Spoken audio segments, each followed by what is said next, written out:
أعوذ بالله من الشيطان الرجيم بسم الله الرحمن الرحيم الحمد لله رب العالمين الرحمن الرحيم مالك يوم الدين إياك نعبد وإياك نستعين اهدنا الصراط المستقيم صراط الذين أنعمت عليهم غير المغضوب عليهم ولا الضالين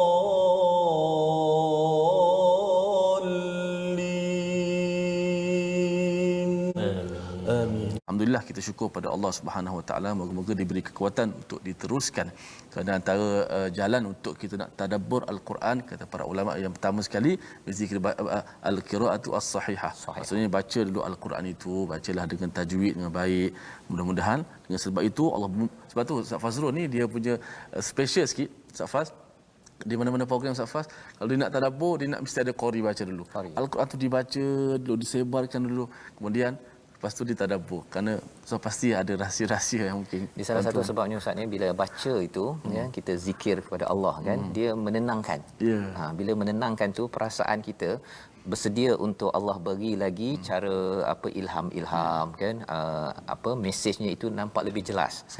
Kalau kita tak dengar, kita terus dibaca terjemahan, kadang-kadang perasaan kita masih berceramuk tu. Betul. Kan, mesej yang terbaik pun kita jalan sambil lalu lah. Macam kita belajar kat sekolah menengah ke kat universiti tu, kalau tengah fikir macam-macam tu, baca buku teks pasal exam besok, gelabah kan. Dia tak jadinya, walaupun cover to cover kan, daripada kulit ke kulit, tapi tak masuk kan. Jadi bacaan yang baik ya, malah kalau saya lah kan, dengar imam tu baca baik, kat belakang tu kita boleh tadabbur. Tapi kalau bacaannya nak tak nak, kita pun jadi macam resah dalam hati, tadabbur tak jadi ya. Jadi itu mengapa pentingnya bacaan Quran yang baik. Tuan-tuan baca, belajar ya, dan kita dengarkan bersama Ustaz Tirmizi Ali. walladzina yumassikuna bil kitabi wa aqamus salata inna la nudhi'u ajral muslihin. Dan orang-orang yang berpegang teguh pada kitab, yakni Taurat, serta melakukan salat akan diberi pahala. Sesungguhnya kami tidak akan menghilangkan pahala orang-orang yang beramal saleh. Alhamdulillah, ini adalah petikan ayat terakhir pada muka surat ini, insya-Allah akan ditadabbur oleh Ustaz Fazrul. Sedar tak sedar kita telah jatuh cinta pada Al-Quranul Karim, ataupun Al-Quran itu telah masuk dalam hati kita tanpa kita izin. Tanpa izin masuk dalam hati Ustaz. Without permission. Without permission. Sautian yadkhulu ila al-qalb, masuk dalam hati kita tanpa kita sedar-sedar, kerana kita telah jatuh cinta pada Al-Quran. Kita berkumpul walaupun di jauh-jauh, masing-masing jauh, kita membaca, kita mendengar, kita tadabbur Al-Quran. Inilah sebaik-baik bahan untuk dibaca Al-Quran Karim. Menandakan itulah akhlak yang mulia. Mudah-mudahan iman kita teguh, keyakinan kita menjadi kuat, dan bertambah rindu kita untuk bertemu dengan Allah Subhanahu Wa Taala. Dengan doa kita, subhanakala ilma lana illa ma 'allamtana innaka antal alimul hakim. Maha sucimu ya Allah, tidak ada ilmu kecuali yang Engkau ajarkan kepada kami. Sesungguhnya Engkau yang Maha mengetahui, yang Maha bijaksana. Rabbi zidni ilma, ya Tuhan kami, tambahkanlah ilmu untuk kami. Allahu Akbar, Allahu Akbar. Yang kita ingin lihat sinopsisnya bersama. Bermula daripada ayat 164, apakah isinya? Kita menyambung kepada peristiwa Sabtu, ya. Kali ini ada 3 kumpulan dan kumpulan kedua bercakap dengan kumpulan ketiga.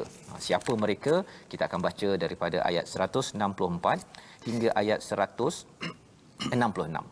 Kemudian kita akan melihat, ya, sebenarnya berkaitan dengan hakikat tentang orang-orang Bani Israel Yahudi, ya, yang mengalami yang terhina, ya, di dunia, di akhirat, terbahagi, terpecah di dunia ini, kecuali orang-orang yang soleh, ya. Termasuklah peristiwa bukit yang diangkat, itu akan kita lihat besok. Tetapi kita akan melihat bagaimana kaitannya dengan perpecahan dan tersebarnya orang-orang Bani Israel ini ke seluruh dunia. Mengapa sampai jadi begitu dan apa kaitan dengan kita yang membaca pada halaman 172 ini? Allahumma arhamna bil Quran. A'udzubillahi minasyaitonir rajim. وَإِذْ قَالَتْ أُمَّةٌ مِّنْهُمْ لِمَ تَعِظُونَ قَوْمًا اللَّهُ مُهْلِكُهُمْ لِمَ تَعِظُونَ قَوْمًا اللَّهُ مُهْلِكُهُمْ أَوْ مُعَذِّبُهُمْ عَذَابًا شَدِيدًا قالوا معذرة إلى ربكم ولعلهم يتقون فلما نسوا ما ذكروا به أنجينا الذين ينهون عن السوء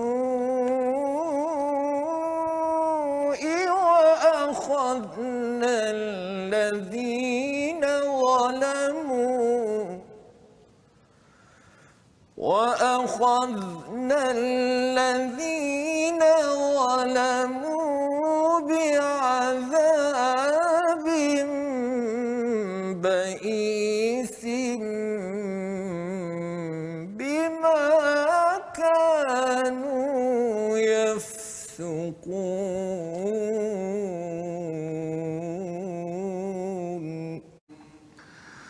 فلما عتوا عما نهوا عنه قلنا لهم كونوا قردة خاسئين وإذ تأذن ربك ليبعثن عليهم إلى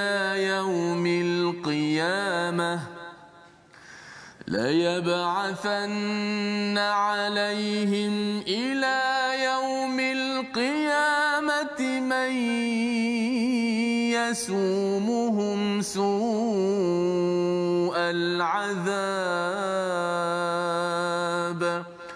إن ربك لسريع العقاب وإنه لغفور رحيم وقطعناهم في الأرض أمما منهم الصالحون ومنهم دون ذلك وبلوناهم بالحسنات والسيئات لعلهم يرجعون فخلف من بعدهم خلف ورثوا الكتاب يأخذون عرض هذا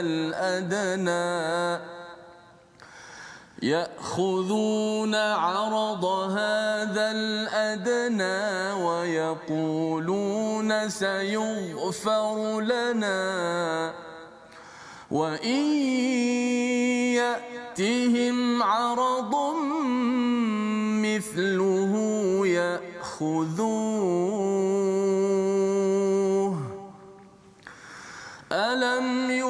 يؤخذ عليهم ميثاق الكتاب ألا يقولوا على الله إلا الحق ألا يقولوا على الله إلا الحق ودرسوا ما فيه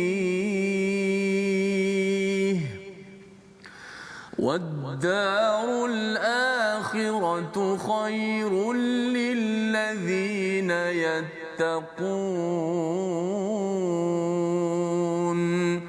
أفلا تعقلون أفلا تعقلون والذين يمسكون بالكتاب وأقاموا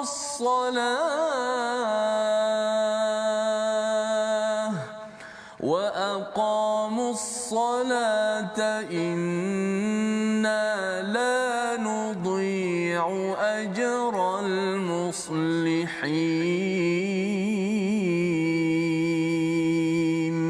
صدق الله العظيم.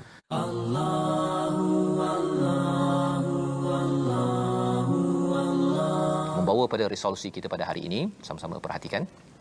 Yang pertama, beri peringatan dan cegah kemungkaran sebagai tanda serius untuk kita menyelamatkan siapa sebelum kita nak selamatkan orang lain, kerana nak selamatkan diri dan keluarga kita. Yang pertama.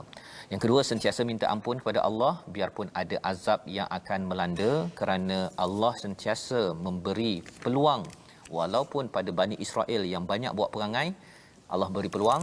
Pada kita juga Allah beri peluang, tapi jangan mempermainkan peluang tersebut.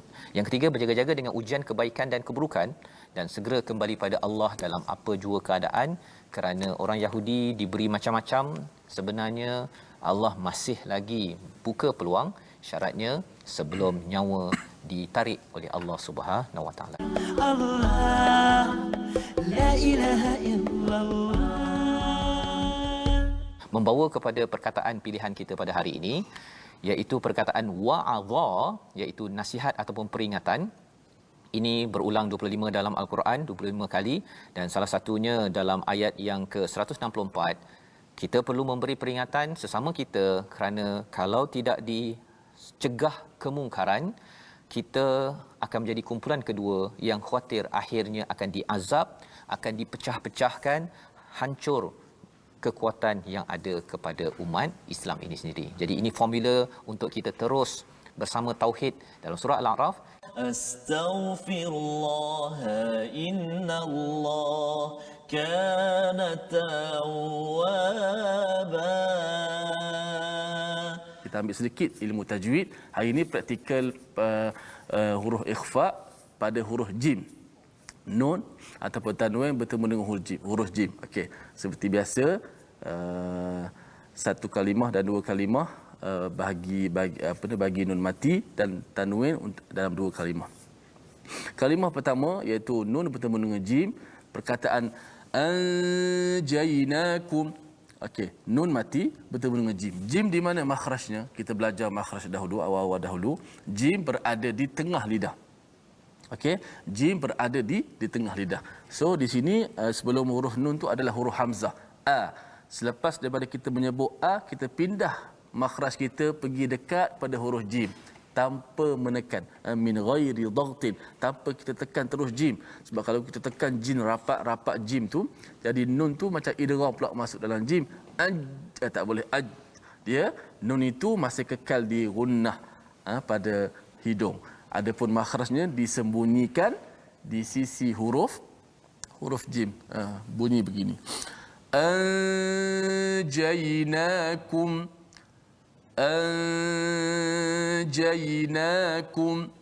Contoh kedua dalam dua kalimah, wa man jahar. Daripada mim kita pindah kepada huruf makhraj dekat pada makhraj huruf jim. Kemudian habis saja suara gunnah itu, barulah kita menekan makhraj jim betul-betul. Wa man jahar. Kita panjangkan gunnah. Ma, habis gunnah baru tekan jim. Mana kita letak nun tu di sisi, disembunyikan di sisi huruf jim.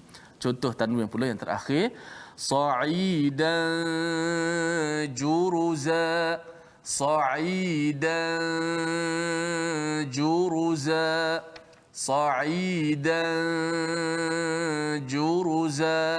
Itulah contoh nun mati bertemu dengan huruf jim yang merupakan huruf yang ketiga, contoh-contoh daripada huruf ikhfa yang ada 15, insya-Allah satu persatu.